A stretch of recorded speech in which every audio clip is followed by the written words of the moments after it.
हे भगवान, फिर से यह कोरोना नाम का राक्षस जाग गया।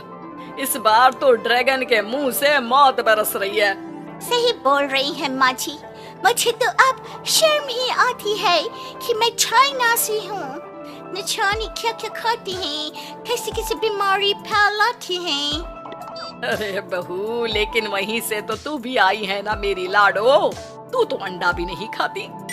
माँ जी, अच्छा खासा सब ठीक हो गया था, लेकिन पता नहीं कैसे ये फिर निकल कर आ गया। काश चाइना वालों को थोड़ी सी और अकल होती तो आज हम लोगों से अपने यूं जुदा ना हो रहे होते।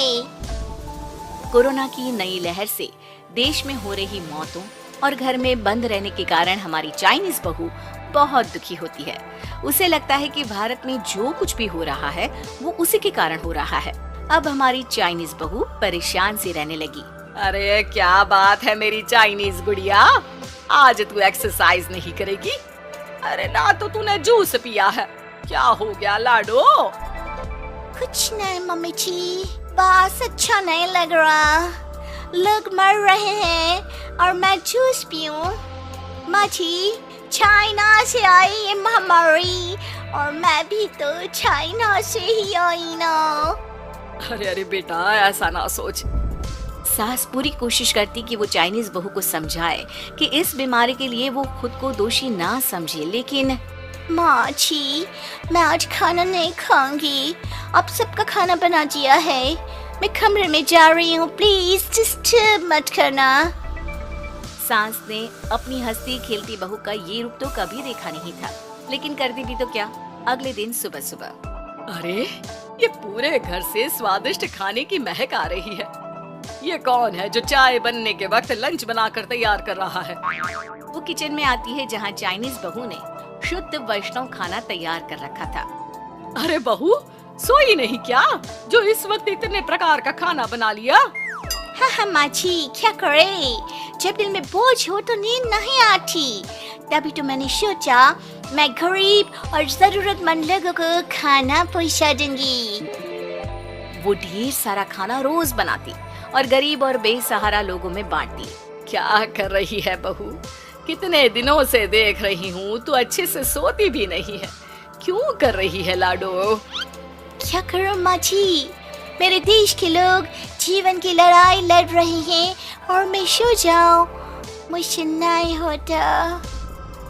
एक दिन चाइनीज बहू पीपीटी किट पहनकर खड़ी होती है। अरे ये क्या बेटा, खाना देने जा रही है या लड़ाई लड़ने?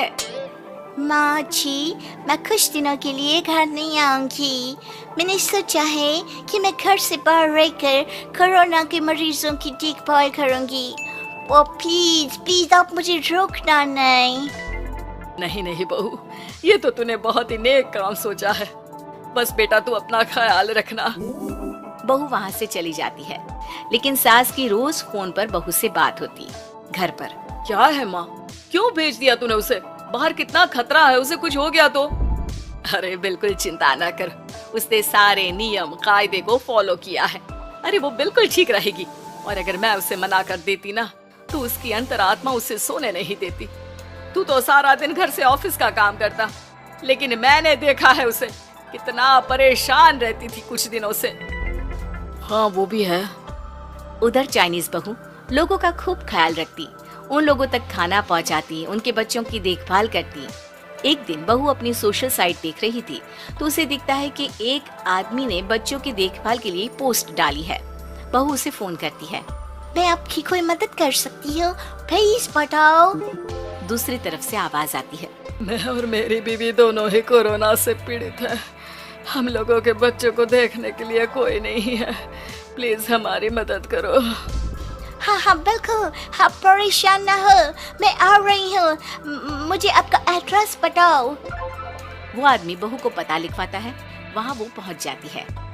ओह, ये किसे बुला लिया आपने? ये तो चाइनीज है, इसी के कारण तो हम लोगों का देश इस परेशानी से जूझ रहा है। अरे पर ये तो हिंदी में बात कर रही थी।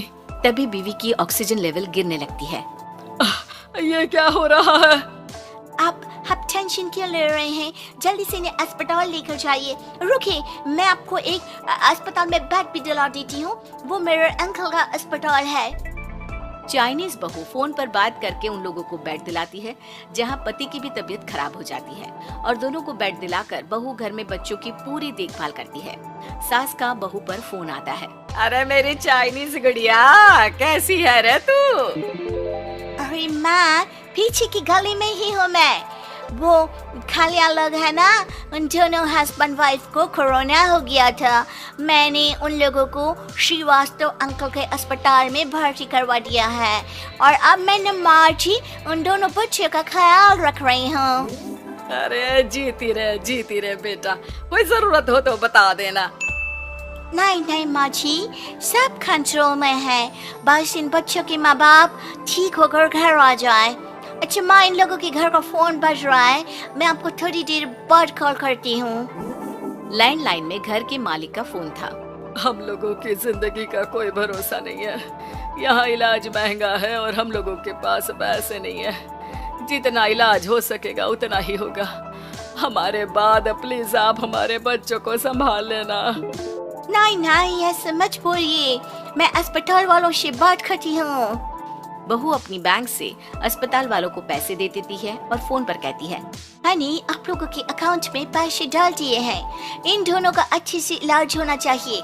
पैसे की जरूरत होगी तो मैं और डाल दूंगी। सारा दिन बहू कोरोना पेशेंट के बच्चों को देखती, रात में ढेर सारा खाना पैक करके जरूरतमंदों में बांटती। सोशल साइट्स के जरिए भी वो लोगों से जुड़कर उनकी मदद करती। फिर एक दिन घर का मालिक और उसकी बीवी ठीक होकर घर आ जाते हैं। आपका बहुत बहुत शुक्रिया, मैं आपकी पाई लौटा दूंगा। भाई नहीं, पैसा दिया था, लेकिन वो जब आप बिल्कुल ठीक हो जाना तो क्षमा कर दे देना, कोई बात नहीं। दोनों पति पत्नी चाइनीज बहू का शुक्रिया अदा करते हैं। आप तो हम लोगों के लिए भगवान की तरह है, आपका बहुत बहुत शुक्रिया। चाइनीज बहू बहुत खुश हो जाती है। वो घर आकर सास को पूरी बात बताती है। देख मेरी चाइनीज गुड़िया, तुझे चाइना का होने पर अफसोस था ना, लेकिन तूने सच्चे दिल से लोगों की सेवा करके ये बता दिया कि बेटी कहीं की भी क्यों ना हो, ससुराल आकर वो ससुराल के रंग में ही रंग जाती है। अब तो तू मेरी भारतीय बहू है। हाँ।